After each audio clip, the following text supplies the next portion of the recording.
What's going on, guys? Welcome back to the channel. My name is Jacob, where I'm trying to make 365 videos in 365 days, and we are back with a coffee review. If you like coffee reviews, make sure to check out the rest of the channel because I have a whole bunch of these. Some of them are super quick as well. Today on the docket, we have Mexico. Oh, man. I love pronouncing these names. Chiapas out of Mexico.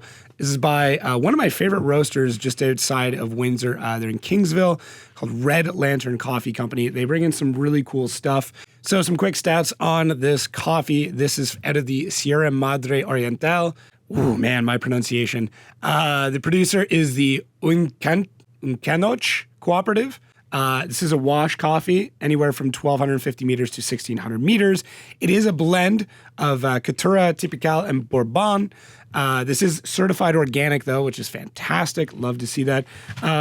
Mexico does not get a lot of love for its coffees. You obviously see things out of Jamaica, a lot more out of Hawaii now. Ecuador, and then we get into some of the other African regions. And anyways, Mexico is not given a lot of love, although I do like a lot of Mexican coffees. So tasting notes: chocolate, cherry, clove, aroma of caramel. It's a medium roast. And yeah, I guess just get into it. I forgot scissors again. God, I suck at this. Please forgive my incredibly not sharp pocket knife. I am brutal for this. I know people are gonna get mad. Oh, it's bad. Should I get into knife sharpening? Do you have a knife sharpener I should review? All right, let's give this a smell. Ooh. Okay, so very, very bold note. They're saying a caramel smell out of it. I'm not sure if I'm getting that yet. Sometimes you gotta shake the bag a little. Let it breathe. I can see where they're getting the caramel smell from. It's got a little bit more of a fruity note than I would expect. I'd say a little bit darker of a roast than what I normally go for. Blend of the beans, so you can kind of, I don't know if you guys will be able to see, you can definitely see a couple of different varieties that are in here. Just kind of based on size, and some of the things you can kind of look for are the way that it cracks, like where there's a little bit of parchment stuck in there. Certain varieties of beans will kind of hold onto that parchment a little bit more than others. But overall, very good roasting profile. I do like, once again, the guys over at, just making a mess. Maybe I'll just leave those there. I do like the guys over at Red Lantern. You know what? Let's just go. That was kind of satisfying. Those are going to live there until I make coffee. Yeah, it's definitely aromatic. I believe he doesn't have a roast date on this one. He's usually got one on there, but these are usually roasted and then delivered, which is fantastic. The other thing that to kind of note as well, whenever you're getting fresh coffee, try and let it sit for a few days. Lighter the roast, kind of want to let that go longer. This is something that I've been learning more about recently, but interesting smell, good bean variety and characteristics there. I'm not seeing anything like broken beans or anything like that. They don't look over roasted, but maybe a little darker than what I'd normally get. But with some of these tasting notes, like anytime you see a chocolate or caramel or anything that you think of like rich, you're going to get into a bit darker of a roast than normal. So I think medium is spot on. I like a light roast myself, but yeah, just get into it. Let's get the Chemex out. See if I can do better at the poury thing in front of the camera. Really need to get more efficient at this. I really wanted to put coffee stuff in my office, but I already drink far too much coffee, so I don't want to put coffee stuff in my office. So, zeroed it all out. Start our timer. Ooh, look at that. 100 on the dot. Yeah, I do keep a very consistent way of making my coffee, just to try and keep all these reviews the exact same. I know this is not per se perfect for every single roast and every single brew and everything like that, but I think it's the only way to really make it a first impression is by keeping it consistent. A lot of the times when I do these reviews, afterwards, I will really dial in the coffee.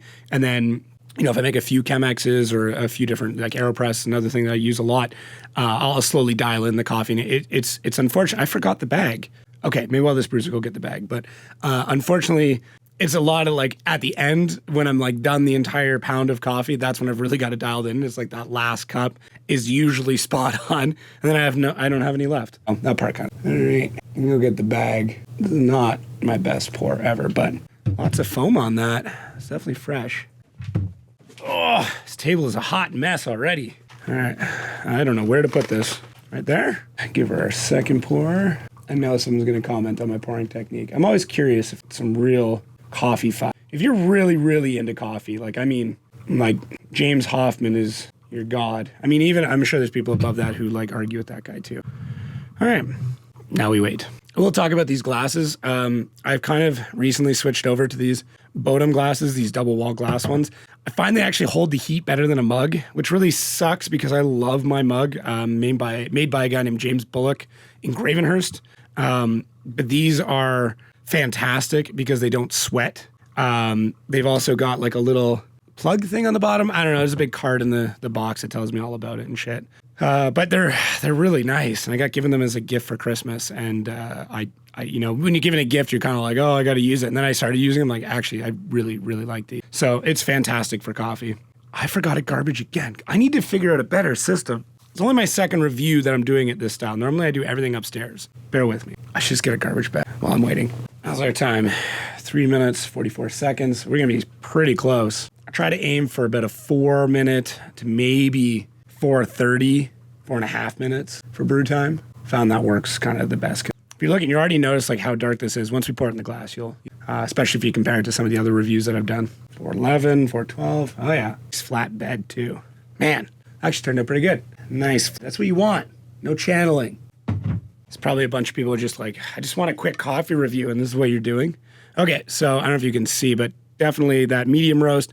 Not super dark. You can kind of see some bits of amber there along the edges, but let's get her into the cup. We don't need you anymore, Mr. Scale. To clean my office up after this. Should we I was about to say, should we BDSM it? Should we ASMR it?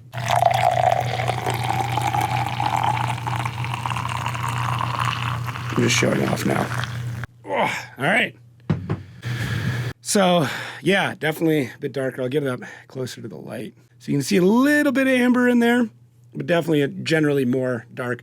I do like to aerate it. I know people like that big pour, like the tall pour. It does help aerate the coffee. It does kind of bring out more flavors. So, you know, they do it in wine as well. You've got aeration with those. Anything with flavors can benefit from aeration. It's holding that foam quite well, which makes me think that this would be really good for an espresso. Okay, back to work. So smell-wise, I get a lot more caramel smell now than I did in the bag, which makes sense. Most people don't really care what the beans smell like before they're brewed. Let's go in for a slurp. Okay. Oh, I'm liking that. Okay. This is not a single source, single origin, single all the way down. This is a blend, obviously, if we've seen with different beans. So, and you'll find that a lot with like a cooperative. Cooperatives, at least in the coffee industry, the idea is to get a bunch of smaller farms together to kind of put all of their beans together and sell them off. That way the farmers can you know, be a little bit more sustainable that way. Which is cool. I'm all about it. If you really like single source, single origin coffee, it's going to be a little bit different because it's going to be a bit muddier. I mean that in the way that it's going to be a little bit more complex. In the same way with like a whiskey, you get like a blended scotch or blended whiskey as opposed to something that's a little bit more pure. So this definitely has a lot of complexity to it. I am waiting for it to cool down a little bit. I did bring my brew temperature down just a little bit. Normally with light roast, you want it pretty close to right off the boil, and then the darker you go, you want to bring that temperature down. So yeah, I am getting that rich, not earthy, but definitely a full palate. There is a decent amount of texture there, which is fantastic. I would say it's like there's a very, very slight hint of fruitiness to it. It's almost like you're eating chocolate that a cherry was dragged over. I don't know if that makes any sense. It is definitely rich and chocolatey, which is fantastic. What are the notes they have on here? Oh, they did say cherry. Okay. I did not. I totally forgot about that. Maybe in the back of my head, I remembered it. The clove part is interesting. I expect that clove, that kind of spicy floral to come out as the coffee cools. But right off the bat, definitely that chocolate. Yeah, now I'm questioning my own mind. Did I think of that? Was that a pure thought? Or was I pulling that from the bag? This is really nice. This is really nice. This is something, and I don't want to diminish how good this coffee is, but like if you want to kind of if you are like a diehard Folgers or Maxwell House person and you want to take a bit of a look into something slightly more adventurous, but we're not getting into like the natural process, but like you are aware that there is more to coffee than that stuff, this would be a solid first step. It's not overly verbose. It's not super crazy and bold. It doesn't have anything nuts. It's not like a hipster IPA kind of beer thing where like you're like, holy shit, what is this? Am I drinking flowers or is this beer? This is a solid cup of coffee that has enough complexity into it to kind of keep you interested without being so ridiculous that you're kind of questioning every sip and looking for things. It's got a really solid base, which is some nice little interesting notes, which is cool. Like this is something like I would put in my coffee maker when my dad comes over, where like he is like I think he's been drinking Maxwell House his entire life, and then Tim Hortons, although he's had to cut back to tea now. He's getting to be an old man. Yeah, I'm digging this. I could daily this coffee for sure. This is a solid, put it in the coffee maker, get up in the morning.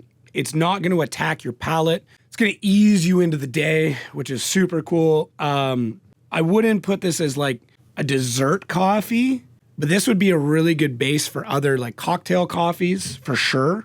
Because it's going to give you that solid foundation to build other things off of. I'm sure with a little bit of sugar and milk, as much as that's not what I'm into, this would get even better. This would do well with maybe a bit more sweetness to it. If there's anything that I'd say I'm kind of lacking from is that sweetness, but that also kind of comes with the roast. I'd love to have somebody pull a shot of espresso with this or Cafe Longo. Even Americano would be really, really good with this because I feel like it could do well with the pressures and heat that an espresso can provide. I do like this. Where I would say I feel like it's kind of missing, and once again, this is only for my personal preferences. I like fruitiness in coffee. I like a high acidity coffee. This has a little bit of acidity, but not a ton. I do find that the middle of the palate is missing just a little bit. It kind of right off the first sip, it spikes just a touch. It rounds out and shallows, and then kind of finishes on a good strong note that is that back end chocolate kind of not quite like a darker chocolate, but obviously not like a milk chocolate. I would say like a 50-50, where it's got a little bit of bitterness in it that you're a little excited, but not so much bitterness that you're snobby about your choices. Man, and as it cools, I'm definitely getting a little bit more of those spicy, earthy tones out of it, which is cool. I like a coffee that develops with time. It's weird because when I rate coffees, I definitely am looking for very specific things when I rate those coffees, and kind of a pureness and cleanliness and interesting notes are where I would rate something a little bit higher. So I'm going to give this probably like a 7.2, only because I want to try these individual farms in particular. I'd love to know what these individual farms have to offer. I think it's a great value coffee for sure. I believe this is $15 a pound. So once again, a little bit more expensive than your mass production shit, but it's going to be significantly better. I would like to try it as an espresso. I'm going to put this in my AeroPress as well to see if I can get some of that same general espresso tones out of it. You'll never be able to get that. I do have a very cheap, not great espresso maker that I will try this in to see if I can get that better. And if I do, maybe I'll do an update video with it. But yeah, as like a daily driver coffee, this is fucking fantastic. It's got a nice richness to it. It's not ridiculous. It's tasty. And I'm very much looking forward to drinking this in the morning because right now it's 11 o'clock at night. Not that I'm going to finish all of this, don't get me wrong, but like this tomorrow morning is going to be fantastic. So thanks again, guys, for watching. My name is Jacob. I am trying to do 365 videos in 365 days. If you like other coffee stuff, it is on there. If you are into cameras, if you're into business stuff, I feel like the most stereotypical YouTuber right now is just like coffee business. I don't know. I'm not going to talk about finance because I fucked if I know. But I'm trying to do all this different types of content. If there's a coffee that you like, leave a comment down below. Or if you want to be super helpful, you could just send it to me. Shoot me a line. I'll send you my address. You can ship me a bag of coffee and I will review it. Yeah, let me know what you guys want to see next on this. Check out Red Lantern Coffee. Once again, out of Kingsville, they do ship, I believe, all over Canada. Yeah, I'm very excited to finish the rest of this. That's for sure.